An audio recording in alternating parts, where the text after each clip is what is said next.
Bismillahirrahmanirrahim. Assalamualaikum warahmatullahi wabarakatuh. Selamat sore ibu-ibu dan bapak-bapak sekalian. Innal hamdalillah nahmaduhu wa nasta'inuhu wa nastaghfiruh wa na'udzubillahi min shururi anfusina may yahdihillahu fala mudhillalah wa may yudlilhu fala hadiyalah. Asyhadu an la ilaha illallah wahdahu la syarikalah wa asyhadu anna Muhammadan abduhu wa rasuluh. Amma ba'du.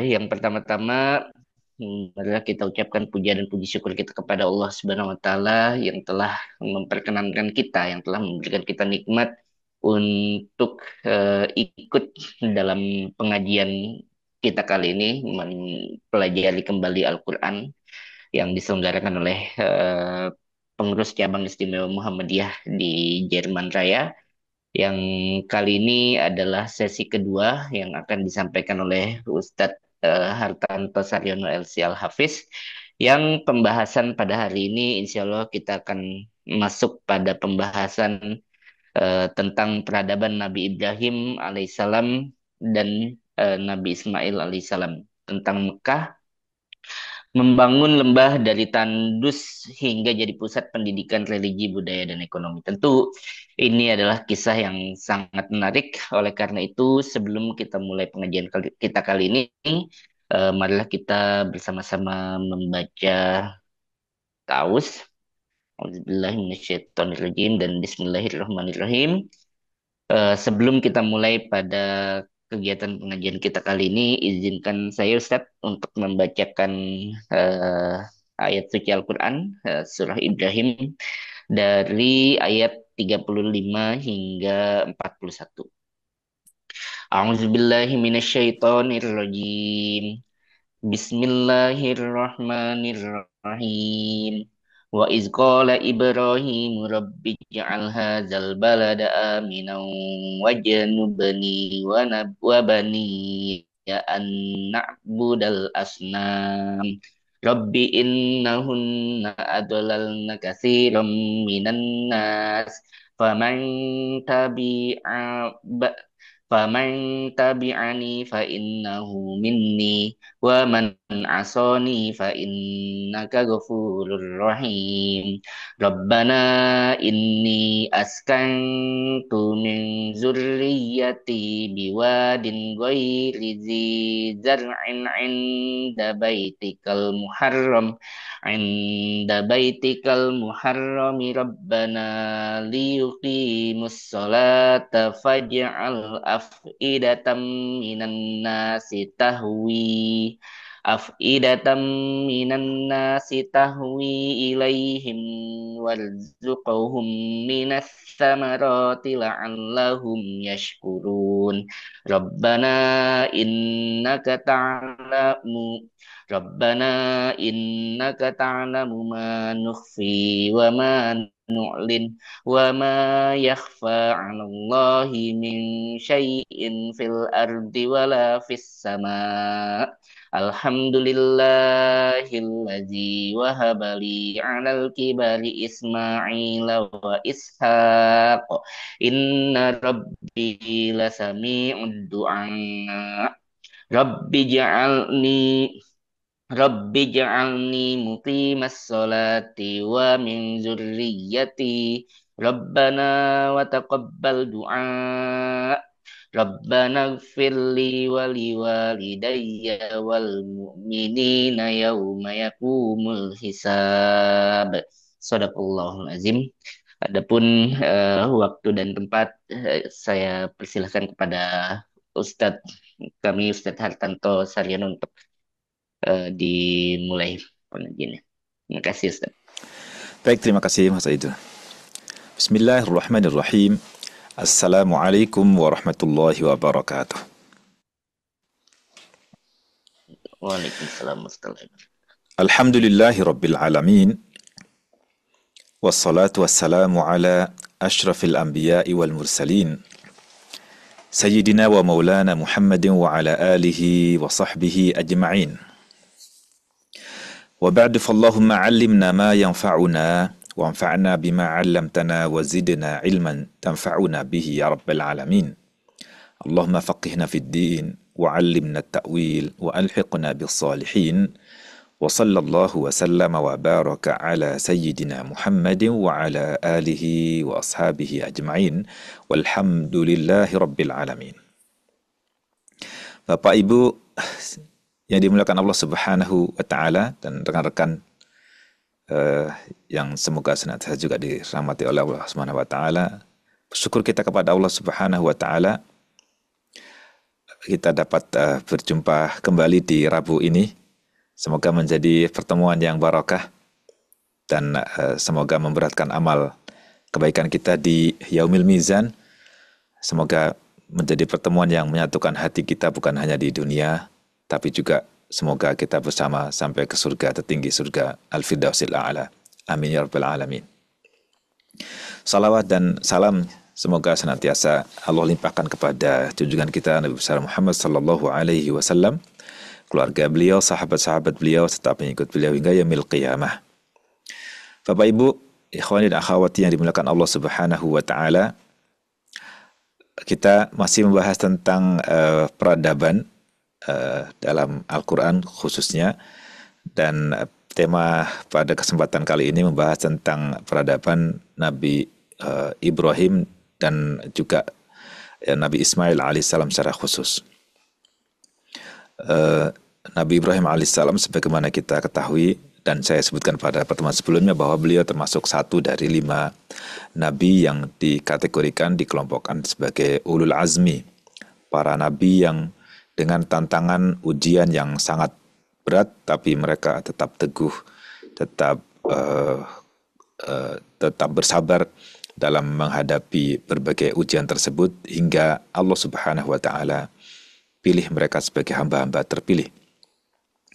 Dan khususnya Nabi Ibrahim alaihissalam tentu banyak sekali keistimewaan yang ada pada beliau, dan rasanya teramat sedikit jika kita hanya membahas dengan satu kali pertemuan sebenarnya berkaitan dengan beliau, tapi kita akan ambil poin-poin penting berkaitan dengan kepribadian beliau hingga bisa membangun peradaban yang kita rasakan sampai hari ini. Kita dapat barokah dari dakwah beliau dan dari doa-doa beliau alaihi salatu wassalam. Nabi Ibrahim sendiri yang dalam bahasa Ibrani sering disebut dengan Abraham atau juga dengan bahasa yang lain, sebenarnya beliau bermula dari nama yang diambil dari bahasa Suryani. Beliau lahir di Irak, di Aur-Kaldaniyin. Kemudian beliau juga memulai dakwah di Irak juga. Punya bapak namanya Azar yang juga disebutkan dalam Al-Quran, meskipun hanya sampai ke ayahnya saja disebut nasab beliau. Dan lingkungan yang ada di sekeliling beliau pada masa itu teramat sangat sulit untuk didakwahi, memiliki latar belakang kepercayaan dan keyakinan menyembah bintang-bintang, menyembah berhala, dan boleh dibilang hampir-hampir saja setiap orang punya berhala masing-masing sendiri-sendiri. Dan itu di Irak. Karena Nabi Ibrahim alaihissalam dihitung seoleh para oleh masyarakat yang ada di situ mungkin sebagai ancaman terhadap keyakinan mereka, maka pada akhirnya Nabi Ibrahim alaihissalam dilakukan percobaan pembunuhan terhadap Nabi Ibrahim alaihissalam dengan sebagaimana kita ketahui dilemparkan ke api, dan ternyata Allah Subhanahu wa taala jaga beliau alaihissalam. Kemudian beliau hijrah bersama keponakannya Nabi Lut alaihi wassalam ke Syam, tepatnya ke Palestina.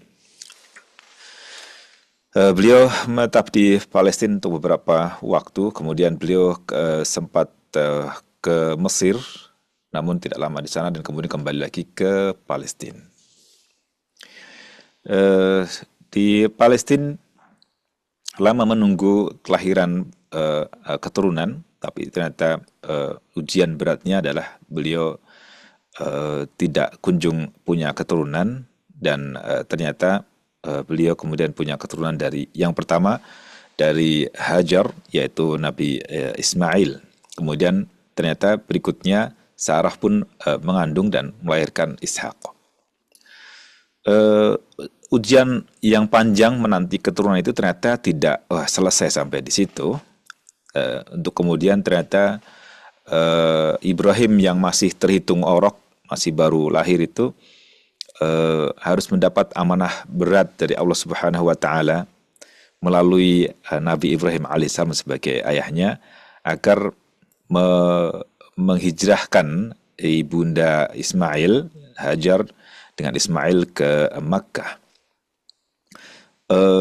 Disebutkan bahwa bermula dari kecemburuan Sarah yang melihat Hajar sudah punya keturunan, dan kemudian juga ada perintah Allah Subhanahu wa taala mengemban amanah dakwah untuk membuka lahan dakwah barulah di Makkah yang pada masa itu belum ada penghuni, belum ada penduduk sama sekali. Bahkan nanti akan disebutkan sebagaimana tadi Mas Idul juga sudah baca ayat-ayatnya di dalam surah Ibrahim alaihissalam.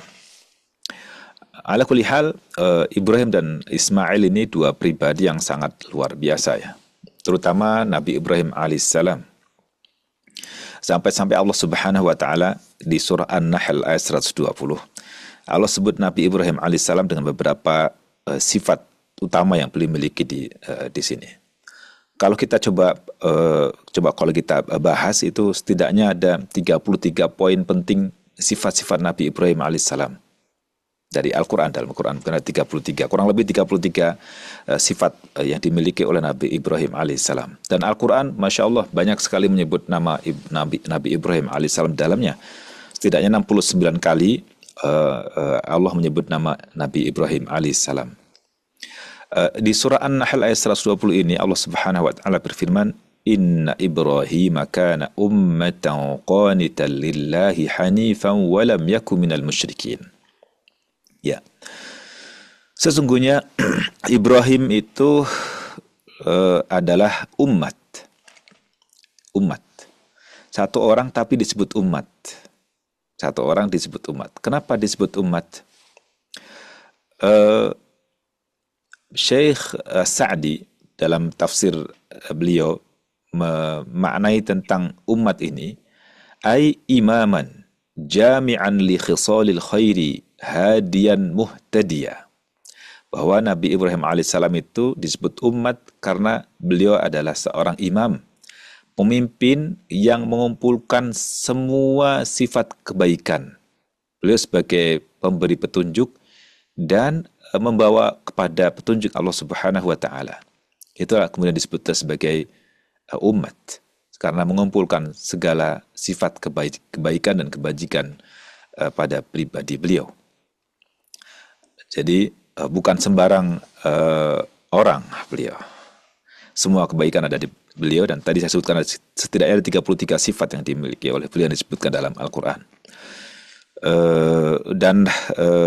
Beliau disebut juga qanitan lillah. Qanit itu artinya taat. Ya, qanitan lillah maknanya mudiman li ta'ati rabbih mukhlishan lahuddin. Bahwa Nabi Ibrahim alaihissalam itu orang yang senantiasa menjaga ketaatan kepada Allah Subhanahu wa taala dan selalu ikhlas karena Allah Subhanahu wa taala dalam setiap amalnya. Jadi itu sifat kedua di ayat yang pendek ini. Ya, qanitan lillah. Berikutnya hanifan. Karena apa hanifan? Muqbilan 'ala Allahi bil mahabbah. Beliau senantiasa merespon baik dan selalu siap sedia dengan segala konsekuensi yang Allah Subhanahu wa taala berikan kepada beliau, baik perintah ataupun larangan, bil mahabbah. Dan beliau laksanakan itu dengan penuh rasa cinta, bukan karena terpaksa. Wal inabah, beliau juga orang yang senantiasa kembali kepada Allah Subhanahu wa taala, banyak bertaubat. Wal ubudiyah, beliau juga terkenal sebagai ahlu ibadah, mu'ridun amman siwah. Beliau juga hanya berharap kepada Allah Subhanahu wa taala. Beliau tidak sampai sempat melongok atau tertarik kepada yang lainnya. Hanifan, lurus, tidak pernah belok-belok. Walam yaku minal musyrikin, dan beliau sama sekali tidak pernah tersentuh kesyirikan. Tidak termasuk orang syirik sama sekali. Tidak termasuk orang musyrik sama sekali.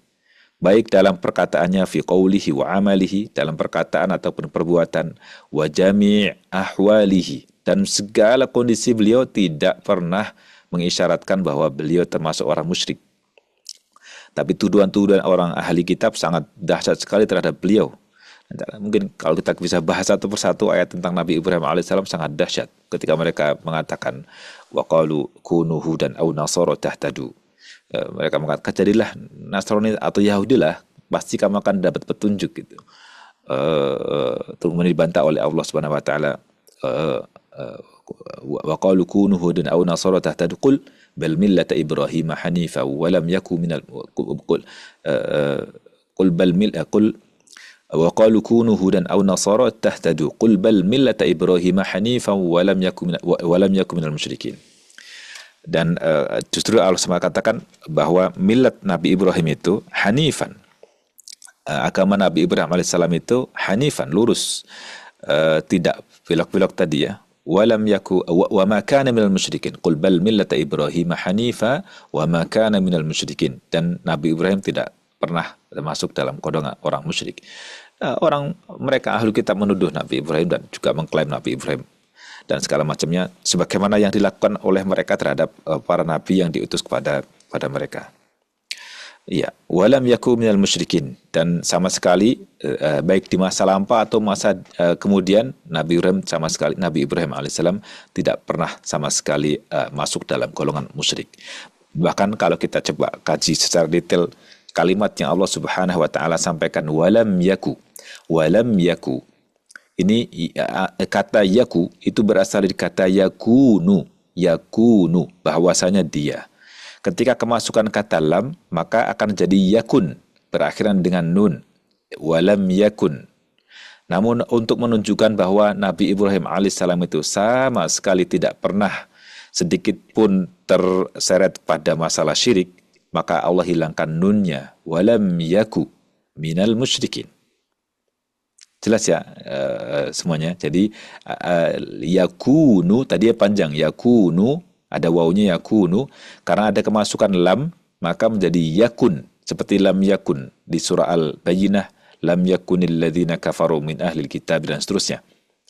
Tapi di sini dihilangkan nunnya untuk menunjukkan bahwa sama sekali tidak pernah terbersit atau baik dalam benaknya ataupun juga dalam niatnya atau dalam aktivitas atau perkataan sama sekali tidak pernah nyerempet kepada masalah kesyirikan. Subhanallah, Masya Allah. Walam yaku minal musyrikin. Yaitu tentang Nabi Ibrahim alaihissalam, dan banyak lagi tentu hal-hal yang lain yang Allah Subhanahu wa taala tunjukkan dan kisahkan kepada kita bagaimana sifat Nabi Ibrahim alaihissalam. Kemudian berkaitan dengan masa kecil Nabi Ismail alaihissalam, Imam Al-Bukhari meriwayatkan dan juga dalam hadis-hadis yang lain berkaitan dengan bagaimana kisahnya Nabi Ibrahim alaihissalam membawa Hajar bersama Ismail alaihissalam yang masih arok itu ke Bakkah atau Makkah. Makkah yang masa itu boleh dibilang belumlah tersebut sebagai sebuah negeri. Maka di surah Al-Baqarah kalau kita dapati Nabi Ibrahim, wa idh qala Ibrahim, berkatalah Ibrahim, wa idh qala Ibrahim rabbi ja'al hadza baladan. Ya Allah, jadikanlah ini nanti menjadi suatu negeri. Rabbi ja'al hadza, jadikanlah ini kelak menjadi suatu negeri, baladan.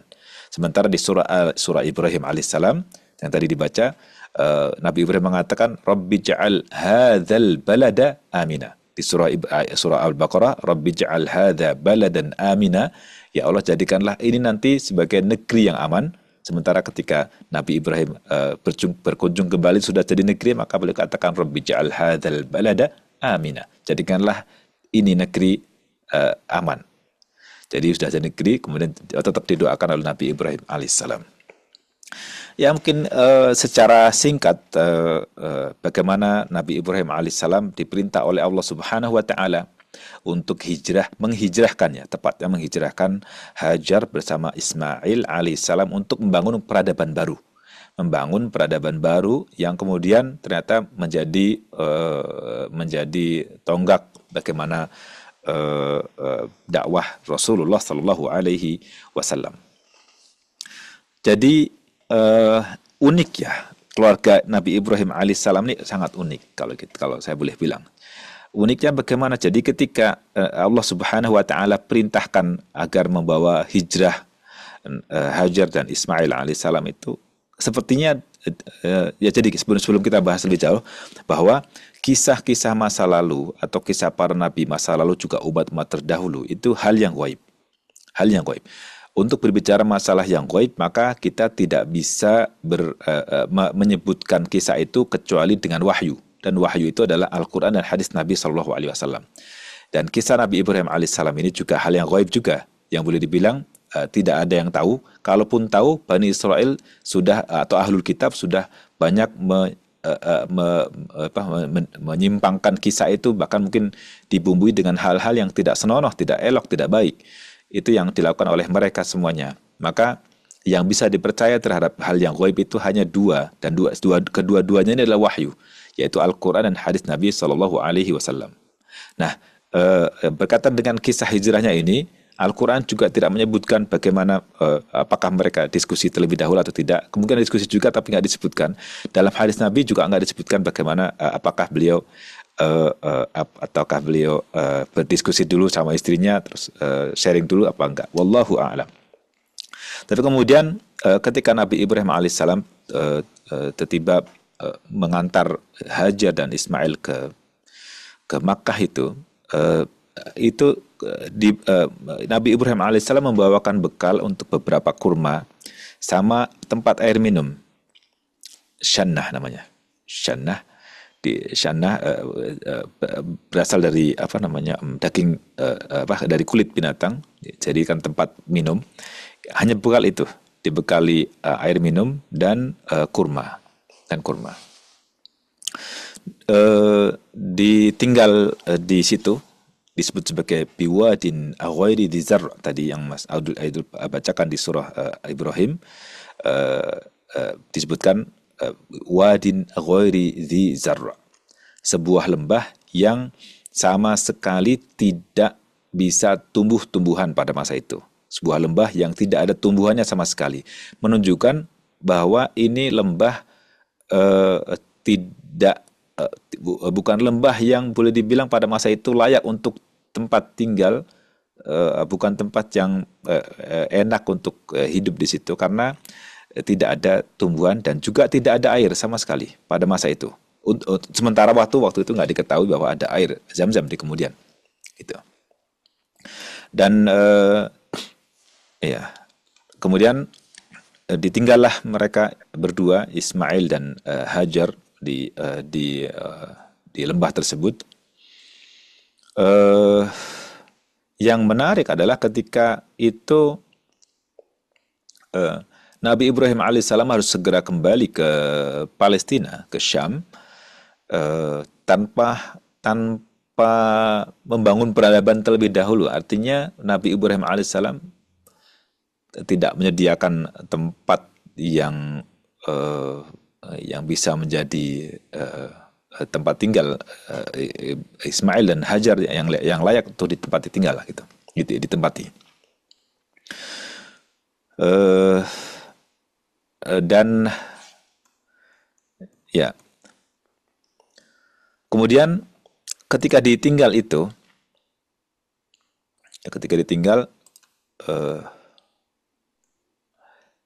Hajar memanggil Nabi Ibrahim alaihissalam. Ya Ibrahim, berkali-kali ya Ibrahim. Tapi Nabi Ibrahim tidak menoleh sama sekali. Nggak noleh, khawatir nanti kalau menoleh mungkin tidak tega untuk meninggalkan mereka di lembah yang tidak ada sumber kehidupan, tidak ada tetangga, tidak ada air, tidak ada makanan di tempat itu. Nabi Ibrahim tidak menoleh hingga setelah beberapa kali memanggil Nabi Ibrahim, disebutkan dalam riwayat yang lain 3 kali memanggil, tidak menjawab. Maka Hajar yang telah lama dididik oleh Nabi Ibrahim alaihissalam selama belum punya keturunan sekian puluh tahun lamanya, bahkan kalau tidak salah hampir 100 tahun mereka baru dikaruniai putra ya, Ismail ini. Selama itulah Hajar ini belajar kepada Nabi Ibrahim alaihissalam, belajar akidah, belajar akhlak, belajar ibadah kepada Nabi Ibrahim alaihissalam, dan belajar bagaimana bersabar. Maka ketika Ibrahim alaihissalam, Nabi Ibrahim alaihissalam dipanggil oleh Hajar dan tidak menoleh, Hajar kemudian mencoba memutar otaknya untuk langsung terbersit dalam benaknya, sepertinya ini tidak bisa dengan bahasa manusia lagi. Artinya pertanyaannya adalah pertanyaan yang ini pasti ada kaitannya dengan Allah Subhanahu wa taala. Maka kemudian Hajar bertanya, Allahul ladzi amaraka bihadza. Jadi ketika Nabi Ibrahim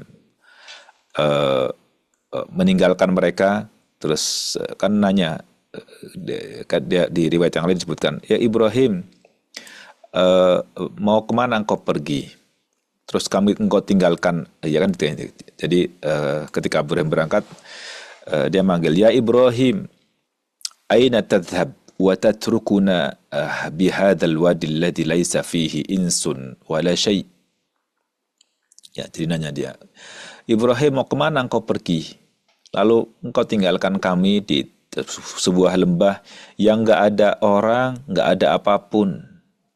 Faqalat lahu dzalika miraran. Diulang-ulang tuh berkali-kali. Ya Ibrahim, kemana engkau akan pergi? Engkau tinggalkan kami di sebuah lembah yang tidak ada manusia dan enggak ada apa-apa ini. Ya, enggak noleh sama sekali. Faqalat lahu, ya, maka kemudian nanyalah Hajar dengan pertanyaan berikutnya. Setelah nggak dijawab tadi, wah ini logikanya nggak bisa pakai logika manusia lagi. Ini harus pakai logika Rabbani, logika Tuhan ini. Katanya, Allahul ladzi amaraka bihadza. Apakah Allah yang memerintahmu untuk melakukan ini? Gitu. Jadi pertanyaan itu, apakah Allah yang memerintahkanmu untuk melakukan ini? Maksudnya untuk meninggalkan Hajar dan Ismail di tempat yang nggak ada orang dengan perbekalan terbatas, air minum cuma satu syannah tadi itu, satu botol aja lah gitu, satu botol, terus sama beberapa kurma. Nabi Ibrahim hanya menjawab, "Na'am." Iya. Ya. Lalu ketika Nabi Ibrahim AS menjawab iya, Hajar pun berkomentar, "Idzan la yudayyi'ana." Idzan la yudayyi'ana Allah. Di riwayat yang lain disebutkan la yudayyi'ana Allah. Kalau begitu Allah tidak akan pernah menyia-nyiakan kita. Allah tidak akan pernah melalaikan, menelantarkan. Allah tidak akan pernah melantarkan kami. Summa raja'at. Maka Hajar yang tadi sudah mencoba mengejar Ibrahim alaihissalam pun kembali ke anaknya. Fantalaqa Ibrahim, maka Ibrahim alaihissalam pun berangkat. Hatta idza kana 'inda tsaniyati. Ketika Nabi Ibrahim alaihissalam sudah sampai ke bukitnya Makkah, udah mulai menghilang badannya dan enggak tampak lagi oleh orang yang di Makkah. Maka Ibrahim, ya, haitsu la yarawnahu istaqbala biwajhihil bait. Maka Nabi Ibrahim alaihissalam pun menghadap ke Ka'bah, mengarah ke Ka'bah.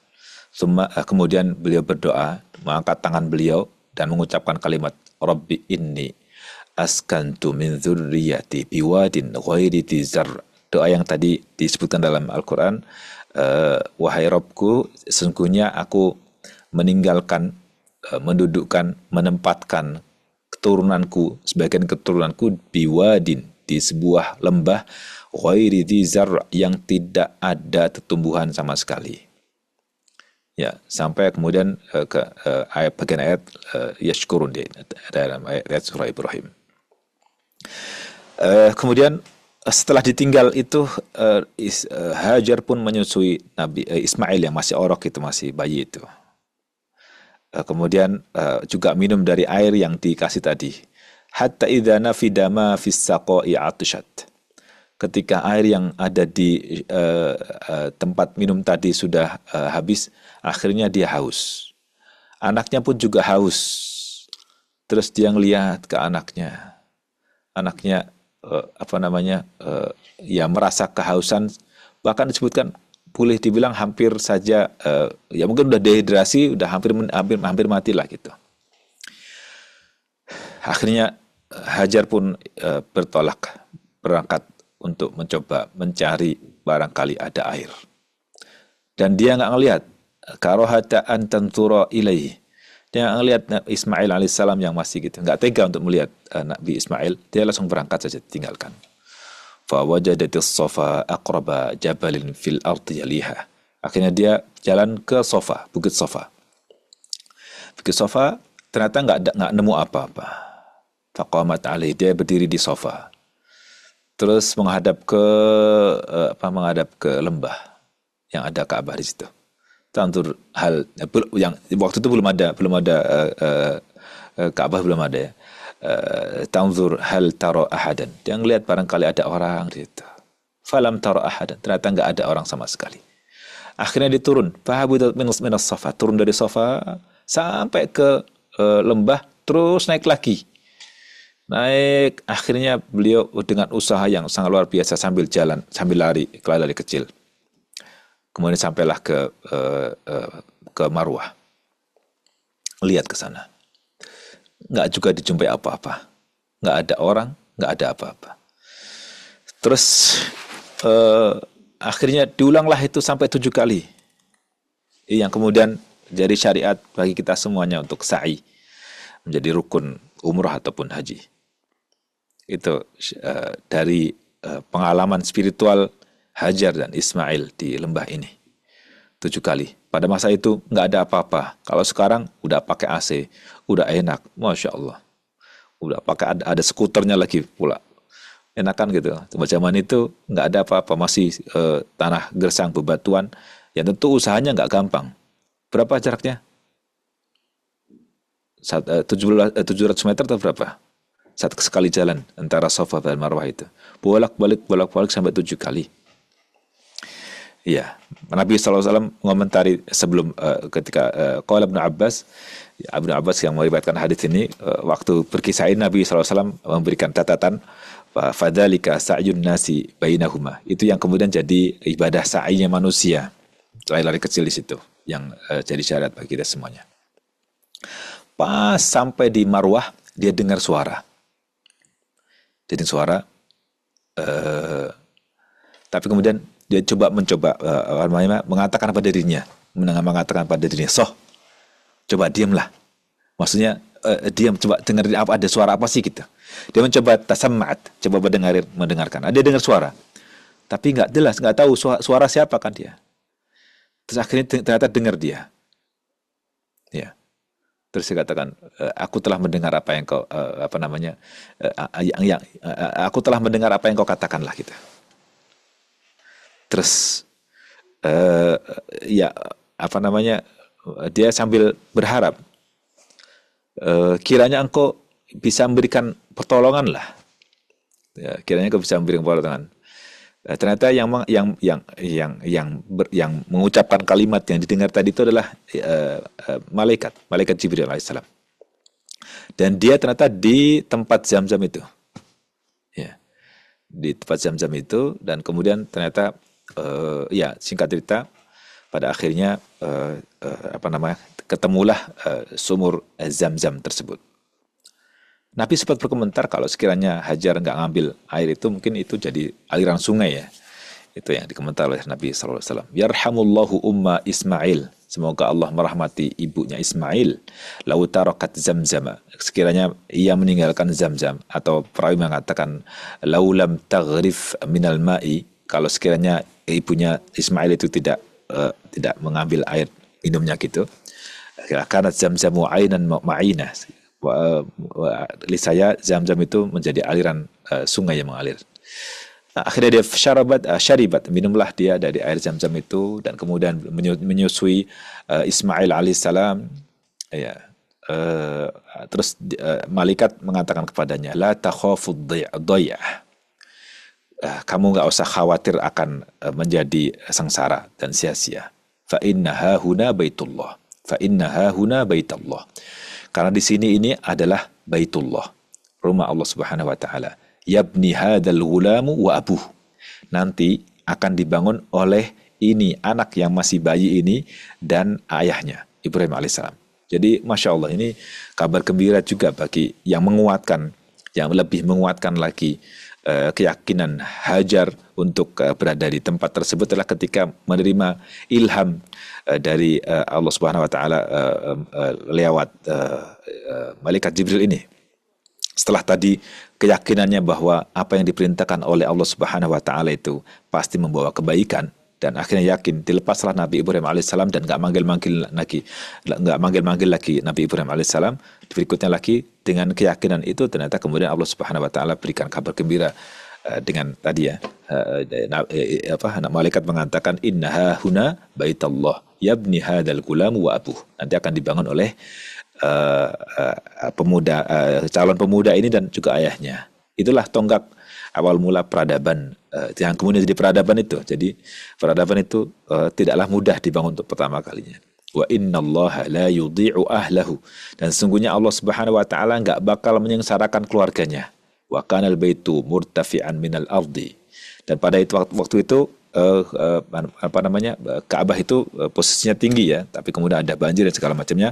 Pada akhirnya terkikisan sekarang di lembah itu. Ya, kemudian dengan setelah berjalannya waktu, mulailah ya ada suku Jurhum yang ada di bukit melihat sekumpulan burung di lembah. Mereka mengetahui bahwa kalau ada burung berarti ada air gitu.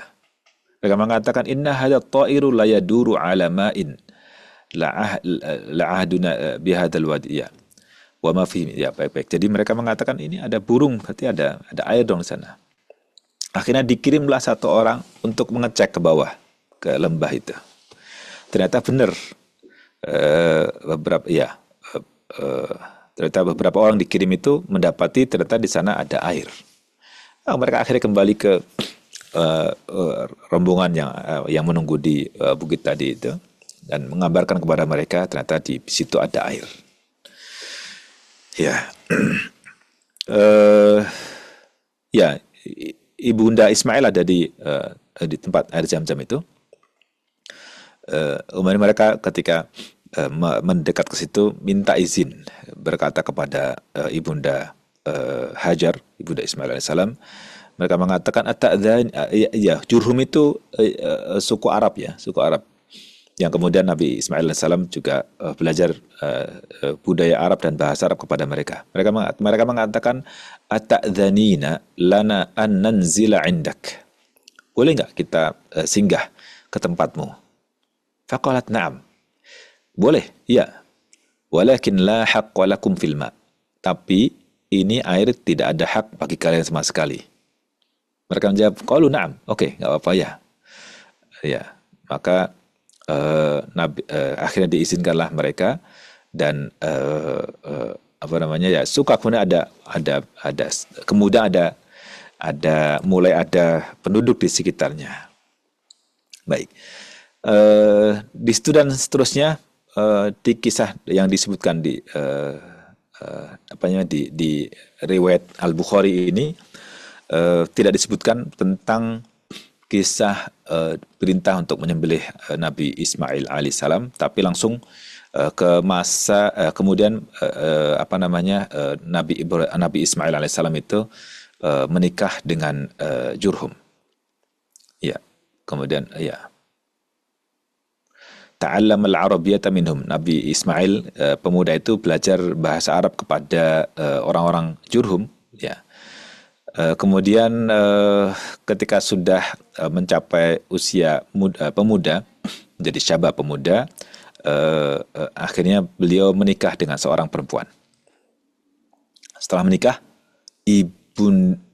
Hajar meninggal dunia. Hajar meninggal dunia. Menikah, Hajar meninggal dunia.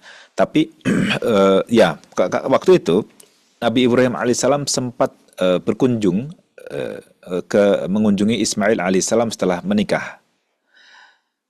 Ya, kemudian tapi ternyata pas sampai di rumah itu, di kediaman Ismail alaihissalam, tidak dijumpai Nabi Ismail alaihissalam. Ismail sedang keluar, yang ada adalah istrinya. Fasa'ala imra'atahu anhu. Kemudian Nabi Ibrahim bertanya kepada istrinya tentang Nabi Ismail alaihissalam. Kemana Ismail gitu? Dia jawab, kharaja yabtaghi lana. Ya, dia keluar untuk mencari penghidupan. Thumma sa'ala. Kemudian dia nanya bagaimana kehidupan bersama Ismail, bagaimana rezeki, bagaimana kehidupan, bagaimana segala ditanyalah gitu oleh Ibrahim alaihissalam. Nabi Ibrahim alaihissalam tidak mengenalkan diri bahwa beliau adalah mertuanya. Datang terus bertanya. Ternyata si perempuan ini banyak omong lah. Dia nggak ridho dengan keadaannya. Dia boleh dibilang ngomel-ngomel lah dengan kondisi rumah tangganya gitu. Dia katakan faqalat nahnu bashar wa nahnu fi dhiqin wa shiddatin, katanya. Kita ini manusia, kami berada pada kondisi yang sangat sulit, tidak dalam kondisi lapang, sempit. Udah mengadulah, ngeluh kepada mertuanya yang dia nggak tahu kalau dia mertuanya. Sampai kembali pun Nabi Ibrahim nggak mengatakan bahwa dia adalah mertuanya. Ya, akhirnya Nabi Ibrahim alaihissalam pun berpamitan dan mengatakan fa idza jaa zaujuka, kalau suamimu datang, Ismail datang, katakan kepadanya, sampaikan salamku kepadanya.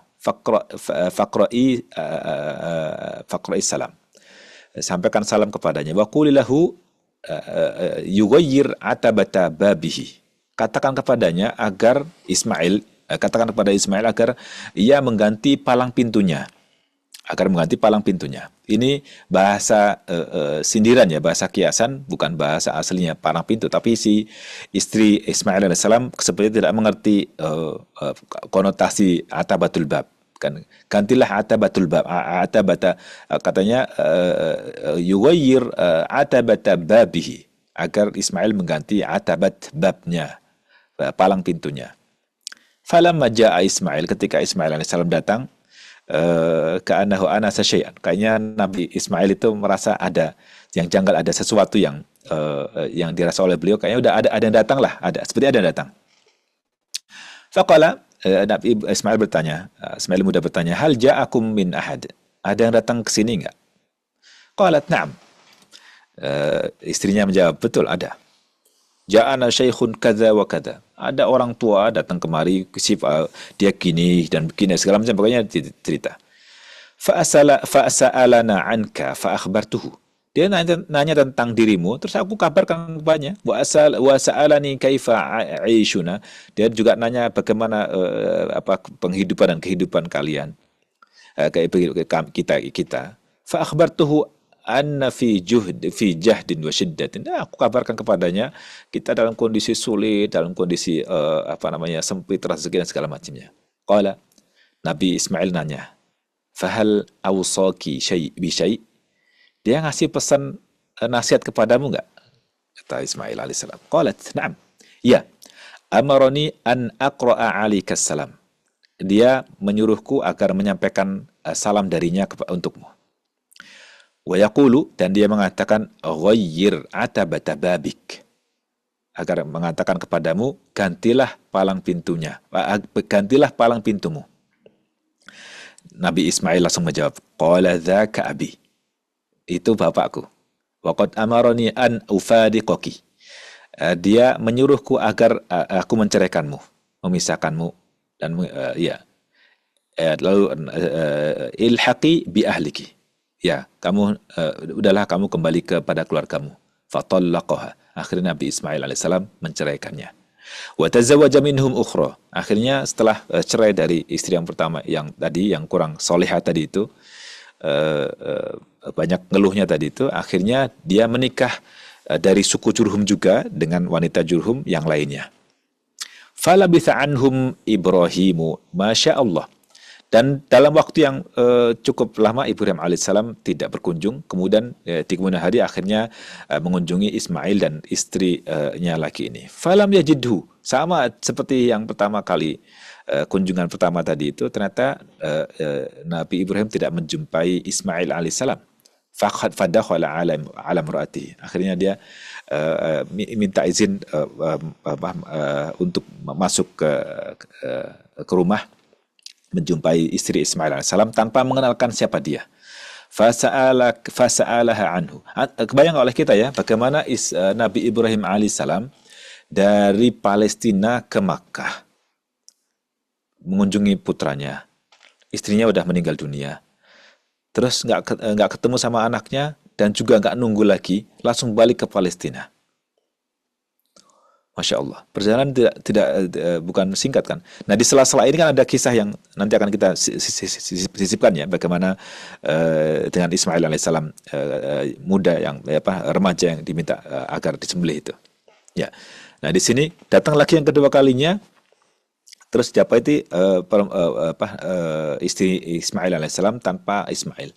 Fasa'alaha anhu, akhirnya bertanya kepadanya lah tentang Ismail alaihissalam. Faqalat kharaja yabtaghi lana, keluar untuk mencari rezeki dan sebagainya. Wa qala kaifa antum, bagaimana kondisi kalian? Wa sa'alaha an aishihim, bagaimana dia nanya juga bagaimana kondisi kehidupan rumah tangga dan juga rezeki segala macamnya. Faqalat nahnu bi khairin wasi'atin. Alhamdulillah ya kami berada pada kondisi terbaik, kondisi lapang. Terus dia memuji Allah Subhanahu wa taala. Alhamdulillah segala macam. Ini asnat 'ala Allah. Dia memuji Allah Subhanahu wa taala. Berbeda dengan yang pertama tadi itu. Faqala ma ta'amukum. Nabi Ibrahim bertanya, "Apa makanan kalian?" Qalat al-lahmu. Daging. Qala fama syarabukum. Lalu apa minuman kamu? Minuman kalian? Qalat al-ma. Minuman kami air. Qala Allahumma barik lahum fil lahmi wal ma. Nabi Ibrahim akhirnya berdoa, "Ya Allah, berkailah mereka dalam daging dan air ini." Para ulama kemudian mensyarah tentang manfaat daging dan air di sini ya. Katanya ini kekhususan mereka yang tinggal di Makkah, secara khusus keluarga Ibrahim alaihissalam ini. Juga mungkin mereka yang tinggal di Makkah, tapi tidak berlaku untuk yang lainnya. Di sisi yang lainnya, pada masa itu mungkin juga belum dijumpai biji-bijian sebagai sumber karbohidrat untuk jadi tepung dan sebagainya. Jadi yang ada hanya daging dari hasil berburunya Nabi Ismail alaihissalam, dan air yang ada, air Zam-Zam. Hanya itu yang dimakan oleh mereka. Lalu qala Nabi sallallahu alaihi wasallam walam yakun lahum yauma idzin hab. Ya, ini Nabi sallallahu alaihi wasallam mengatakan sendiri. Nabi sallallahu alaihi wasallam. Jadi kita enggak tahu tentang itu, tapi Nabi sallallahu alaihi wasallam mengabarkan melalui wahyu tentunya. Walam yakun lahum yauma idzin habbun. Pada masa itu enggak ada biji-bijian. Walau kana lahum da'a lahum fihi. Walau kana lahum da'a lahum fihi. Kalau ada mungkin akan disebutkan oleh mereka. Qala fahuma la yakhlu alaihi ma ahadun bi ghairi Makkah illa lam yuwafiqahu. Ya, dan seterusnya. Kemudian setelah saya dari situ, Nabi Ibrahim alaihissalam pun mengatakan kepada istri Ismail alaihissalam, fa idza jaa zaujuka faqra'i assalam. Kalau suamimu datang, tolong sampaikan salamku untuknya. Wa murihi yuthbit atabata babihi. Dan tolong suruh dia untuk mempertahankan atabatu babnya, mempertahankan palang pintunya. Falamma jaa Ismailu qala, ketika Ismail alaihissalam datang, dia nanya, dia merasa kayaknya ada yang datang nih gitu. Nanya, hal atakum min ahadin, apakah ada yang datang kepada kalian? Qalat na'am. Istrinya menjawab, betul ada. Atana syaikhun hasanul hay'ah. Yang pertama tadi Nabi hanya mengatakan datang seorang tua gini dan begini-begini. Kayaknya yang yang disebutkan tuh negatifnya. Tapi di sini istri yang baik ini, yang soleha ini mengatakan atana syaikhun hasanul hay'ah. Datang seorang tua yang dia tampak baik, dengan bentuk yang baik, baik lahiriah ataupun juga dari pembicaraan yang baik. Gitu. Pokoknya dia cerita baik nanti. Wa athnat alaih, dan juga memberikan pujian terhadap laki-laki yang datang itu tadi, orang tua yang datang tadi itu. Lalu fa'sa'alani anka fa'akhbartuhu. Dia nanya tentang dirimu, terus aku kabarkan. Fa'sa'alani kaifa aishuna, dan dia nanya juga bagaimana kehidupan kita. Dan aku kabarkan anna bi khair, kita semua dalam keadaan baik. Qala fa'awsaki bi syai'in. Dia juga beliau memberikan nasihat kepadamu, wasiat dan nasihat kepadamu. Qalat na'am. Wa yaqra'u 'alaika salam. Beliau menyampaikan salam untukmu. Wa ya'muruka an tuthbita 'atabata babik. Dia nyuruh juga agar engkau mempertahankan palang pintumu. Nabi Ibrahim mengatakan, dzaka abi, itu ayahku. Wa antil 'atabatu, engkau adalah palang pintu. Wa amarani an umsikaki. Beliau menyuruhku agar mempertahankanmu. Thumma labitha anhum, masya Allah. Terus dalam jangka waktu yang lama dia nggak kunjung-kunjung ke Makkah lagi. Thumma ja'a ba'da dzalika, kemudian datang lagi ke Makkah untuk membangun peradaban, yaitu diminta oleh Allah Subhanahu wa taala untuk membangun Ka'bah. Ya, datang lagi wa Ismailu yabri nablan lahu tahta dawhatin qaribatin min Zamzam. Nah, waktu ini yang terakhir ini Ismail alaihissalam ada di sekitar Zamzam situ. Falamma ra'ahu qama ilaihi. Nah, pas ngelihat laki-laki datang itu, dia akhirnya berdiri menyambutnya. Fasana'a kama yasna'u alwalidu bil walad. Melakukan mereka saling sambut sebagaimana orang tua dan anaknya, anak dan orang tuanya, ya, saling merangkul dan sebagainya. Tsumma qala ya Ismail, wahai Ismail, innallaha amarani bi amrin. Sesungguhnya Allah Subhanahu wa taala memerintahku dengan suatu perintah. Ya. Fasna' ma amaraka rabbuka. Nabi Ismail mengatakan, lakukan apa yang diperintahkan oleh Tuhanmu. Qala wa tu'inuni, kata Ibrahim alaihissalam, engkau akan menolongku, membantuku. Qala wa u'inuk, aku akan bantumu, kata Ismail alaihissalam. Qala fa inna Allah amarani an abniya hahuna baitan. Sesungguhnya Allah Subhanahu wa taala menyuruhku agar membangun suatu rumah di sini. Wa asyara ila akmah, dan beliau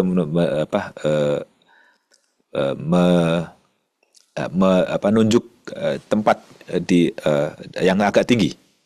Gitu. Jadi akmah itu tempat yang agak tinggi untuk akmatin murtafiatin, tempat yang tinggi di permukaan tanah gitu tinggi, gundukan lah gitu ya. Ala ma haulaha, dan bangun di sekitarnya itu. Qala fa'inda dzalika rafa'a al-qawa'id min al-bait. Maka pada waktu itu akhirnya mereka meninggikan al-qawa'id min al-bait, meninggikan pondasi rumah Baitullah itu.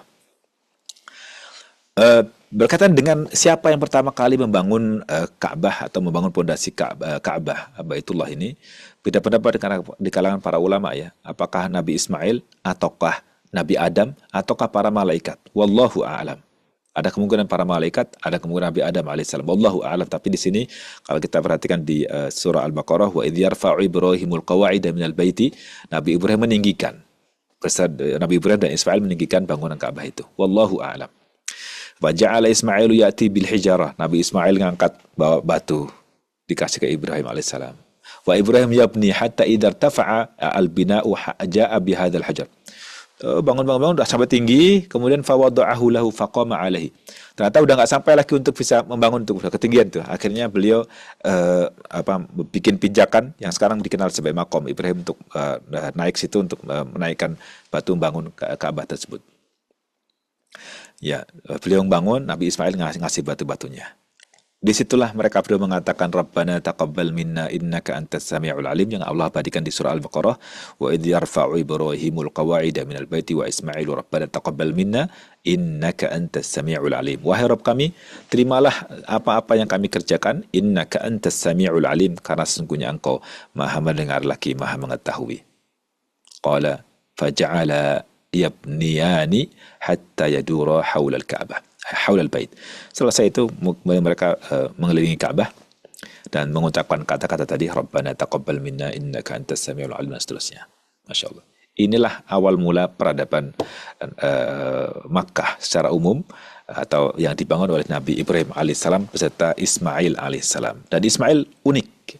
Unik, masya Allah. Ismail unik. Bagaimana keunikannya adalah ketika remaja mau disembelih oleh ayahnya, dan uniknya Ismail alaihissalam adalah keunikan tersendiri yang dibangun oleh ibundanya. Ibundanya sebagai madrasah al-ula, sebagai guru pertama yang mengajari beliau tentang akidah, tentang ibadah yang telah dipelajari dari Ibrahim alaihissalam. Ya, bagaimana beliau siap untuk disembelih dan tahu bahwa Ibrahim alaihissalam adalah ayahnya Nabi, dan masya Allah ya tumbuh menjadi seorang pemuda yang sangat luar biasa. Mohon maaf karena waktu kita habis dan belum kita bahas lebih jauh lanjut lagi tentang bagaimana Ibrahim alaihissalam juga Ismail alaihissalam. Ini sebagai pengantar lah nih bagaimana kemudian hari dari sumber air itu kemudian ada pribadi-pribadi yang soleh dan solehah, kemudian jadilah menjadi tempat singgah para pedagang, bisnis di situ, tumbuhlah perekonomian dan juga menjadi pusat peribadatan. Jadi idealnya memang pusat bisnis itu berada di sekitar tempat peribadatan. Jadi sebagaimana yang dibangun di Madinah juga, Nabi membangun Masjid Nabawi, terus kemudian sekelilingnya ada tempat bisnis mereka, ada pasar segala macamnya, terus di ring berikutnya ada perumahan bagi masyarakat Madani pada masa itu, yang kemudian masyarakat yang berbisnis di situ dengan mudah untuk melaksanakan ibadah, bertemu dengan Nabi SAW dan seterusnya. Begitu juga di Makkah. Ya, semoga Allah jaga dua kota suci tersebut dan semoga Allah Subhanahu wa taala izinkan kita untuk bisa menunaikan ibadah haji dan umrah. Allah mudahkan dalam kondisi sehat walafiat kita bisa menunaikannya dengan ridha Allah Subhanahu wa taala. Amin ya rabbal alamin. Mohon maaf waktunya habis ya Mas Aidil. Wassalamualaikum warahmatullahi wabarakatuh. Waalaikumsalam warahmatullahi wabarakatuh. Terima kasih banyak Ustadz Hartanto, jazakallahu khairan katsiran. Tema yang sangat menarik. Apakah masih diperkenankan untuk satu penanya mungkin Ustadz sebelum kita Boleh. tutup? Ya, Nggak tahu apakah nanti berikutnya mau kembali ke bahas ini atau yang lainnya. nampaknya nanti sama Mbak Yosi akan Oh ya nanti diganti panitia dah, yang kita ikut lain. panitia aja ya. Baik, Ya, insya siap. Allah. Udah ada tema-tema yang berikutnya lagi sih. Nih. Oh ya, siap Baik, Ustadz. terima kasih Mas Aidil. Hmm. Barakallahu fiik. Dari peserta ada yang ingin ditanyakan mungkin hanya satu. Ya, dari Ibu Siti Julaiha dipersilahkan. Monggo Ibu. Masya Allah. Assalamualaikum Ustadz, semoga puasanya lancar Waalaikumsalam ya. warahmatullahi wabarakatuh. Mbak Yul, apa Eh, kabar? ya baik Ustadz, aduh maaf belum nengokin ke Frankfurt nih. Masya Allah, semoga sehat walafiat selalu. Makasih, Mbak Yul. Amin. Ya, Ustadz saya mau nanya kan ada di surat Anbiya 71 itu kami selamatkan Ibrahim dan Lut ke sebuah negeri yang kami telah memberkahinya untuk sekalian manusia. Yang saya tanyakan maksudnya diselamatkan Allah itu berarti dari tadinya kan Nabi Ibrahim di Mesir ya, jadi diselamatkan dari Mesir itu hijrah ke Palestina. Dan apakah Nabi Ibrahim dan Nabi Lut ini sezaman, Ustadz? Itu Iya, aja. betul. Jadi tadi di pengantar saya sampaikan bahwa Nabi Ibrahim alaihissalam itu hijrah pertamanya dari Irak, Oh Babilonia, iya. ke Palestina pada awalnya, didampingi oleh keponakannya. Jadi ini anak saudaranya, Lut itu anak saudaranya Nabi Ibrahim alaihissalam. Oh. Mereka sama-sama hijrah ke Palestina, terus kemudian Mm-mm. Nabi Ibrahim alaihissalam sempat ke Mesir, tapi nggak lama di Mesir, terus kembali lagi ke Palestina. Jadi mereka hidup sezaman, tapi tempatnya agak berbeda, tidak satu tempat ada perbedaannya. Dan Nabi Lut diutus kepada umat yang kemudian kita kenal sebagai tempat Sodom namanya, Sodom, dan dikenallah perilakunya Sodomi itu dari kata Sodom, tempat di daerah yang kemudian jadikan dibinasakan oleh Allah Subhanahu wa taala di tempat yang paling rendah di muka bumi, yaitu di laut mati itu ya. Wallahu a'lam. Oh, Begitu, Mbak.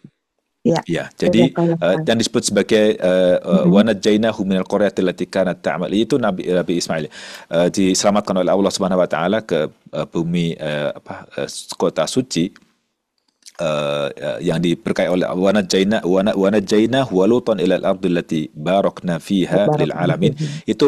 Itu tadi hijrahnya tadi itu.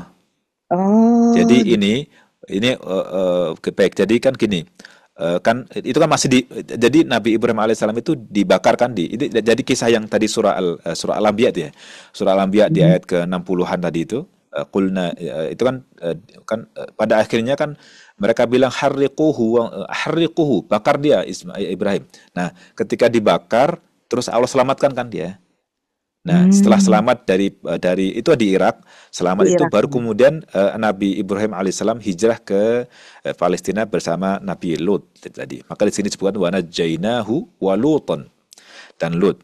Kami selamatkan dia Hmm, Ibrahim dan Lut, maaf. Ilal ardil lati barakna fiha lil alamin. Ke tanah bumi yang kami berkahi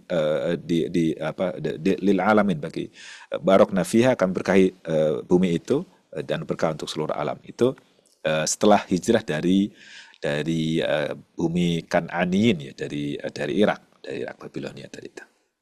Baik. ya. Bukan dari Kaldaniyin Dari hijrah ke Kan'aniyin di Palestina. Wallahu a'lam. ya, Baru Ya, makasih kemudian kan Ustaz. lahir kan wa wahabna lahu Ishaq wa Yaqub. Lahirlah dari situ Ishak dan Yakub Ustaz dan dari Yakub. Sarah ya, dari Sarah. Ya. Kalau redaksi Al-Quran, kalau disebutkan bigulamin alim, yang seorang pemuda yang banyak ilmunya, itu berarti Ishaq. Kalau bigulamin halim, dengan pemuda yang penuh sabar dan sangat lembut, berbudi pekerti baik, itu adalah Ismail. Nah, nanti para ahli tafsir juga ada beda-beda tuh, yang disembelih itu Ishak ataukah Atau Ismail. Ismail. Iya, Kalau kalau di di perjanjian Taurat, lama atau perjanjian baru kemungkinan Taurat ya Ishak ya. Ishak ya, Ya. di Taurat Nah, Ishak. di ahli tafsir juga ada pendapat yang mengatakan Ishak. Tapi itu Hmm. pendapat yang sedikit disungkapkan oleh para ulama, dan itu pendapat yang lemah. Yang terkuat Ismail alaihissalam.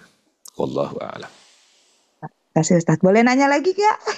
Nah, itu Satu tergantung lagi. Mas Aidulnya nih.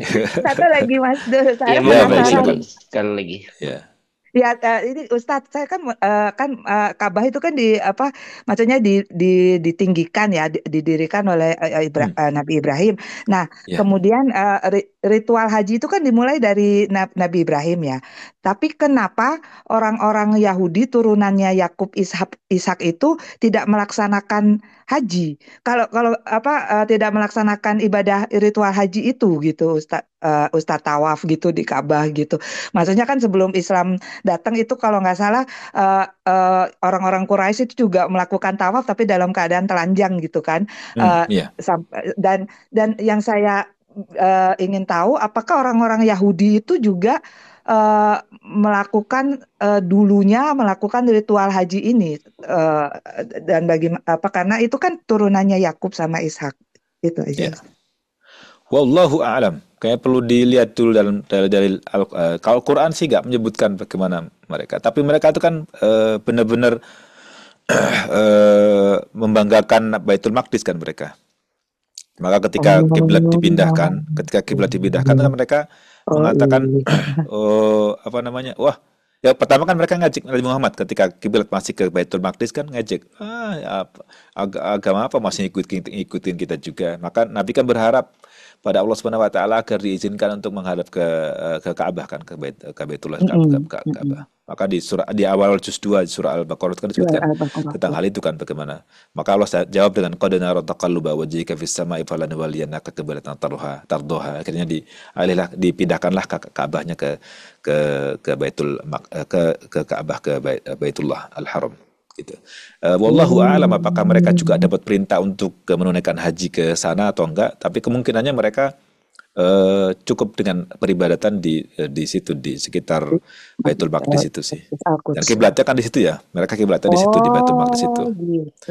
Iya. Jadi mereka udah bangga dengan itu. Yang kedua mungkin ada gengsinya juga. Mereka kan umat gengsi nomor satu, yang paling gengsi nomor satu. Nggak menganggap orang lain sebagai manusia dan menganggap Manusia. diri sebagai paling satu-satunya manusia. Gitu. Baik. Oke.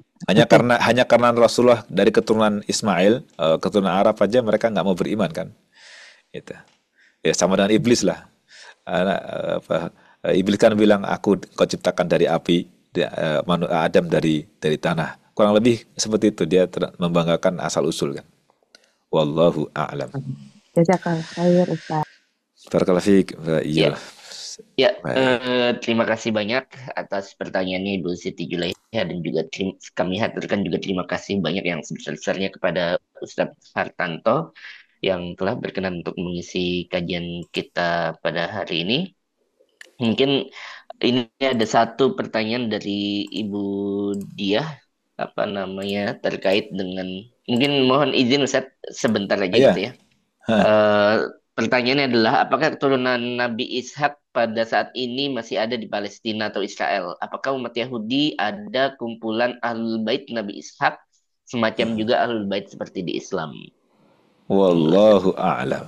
Tapi kemungkinan nih ya, mereka kan sangat menjaga supaya tidak kawin campur dengan gen yang lain kan. Mereka benar-benar menjaga supaya jadi Yahudi itu sebenarnya bukan semata agama, tapi Yahudi itu sebagai budaya, Yahudi itu sebagai silsilah keturunan, Yahudi itu sebagai agama. Jadi mereka pada dasarnya tidak menerima keyahudian orang kulit coklat itu nggak diterima sebenarnya. Jadi kalau ada orang kulit coklat ngaku Yahudi, itu Yahudi coklat itu nggak masuk nggak masuk dalam kategori mereka. Karena mereka kan umat yang benar-benar ya perfect lah secara ciptaan lahiriahnya gitu. Jadi mereka membanggakan itu ya dengan kegantengannya, kecakapannya, kecerdasan yang dimiliki yang Allah karuniakan kepada mereka gitu. Begitu. Jadi kemudian disebutlah Bani Israel. Israel itu sebenarnya adalah bukan Ishak tapi Yakub. Jadi Yakub itu bergelar Israel, Israel. Jadi dalam konon dari bahasa Ibrani Isra itu abdu hamba, il itu Allah. Jadi Abdullah hamba Allah, gelar untuk Nabi Yakub alaihissalam. Kemungkinan masih ada keturunan dari baik Ishak ataupun Yakub. Wallahu a'lam. Sepertinya kalaupun tahu ya kayaknya belum kurang ya wallahu a'lam ya tentang itu. Ya. Ya, terima kasih banyak Ustadz Hartanto atas kesediaannya sekali lagi, dan juga saya aturkan terima kasih banyak kepada para hadirin sekalian. Marilah kita tutup pengajian kita kali ini dengan baca doa kafaratul majelis. Subhanakallahumma wa bihamdika asyhadu an Subhanakallahumma la ilaha illa bihamdik anta asyhadu an la astaghfiruka ilaha wa illa anta astaghfiruka atubu wa atubu ilaik. ilaik. Dan juga surat Al-Asr. Bismillahirrahmanirrahim. Wal 'asr innal insana lafi khusr illa allazina amanu wa 'amilus solihati wa tawassaw bil haqqi wa tawassaw bis sabr. Kurang lebihnya saya mohon maaf. Wabillahi taufiq wal hidayah. Assalamualaikum warahmatullahi wabarakatuh. Waalaikumsalam warahmatullahi wabarakatuh. Mohon maaf lahir Ya. batin. Mohon maaf tadi Mas Jazakallah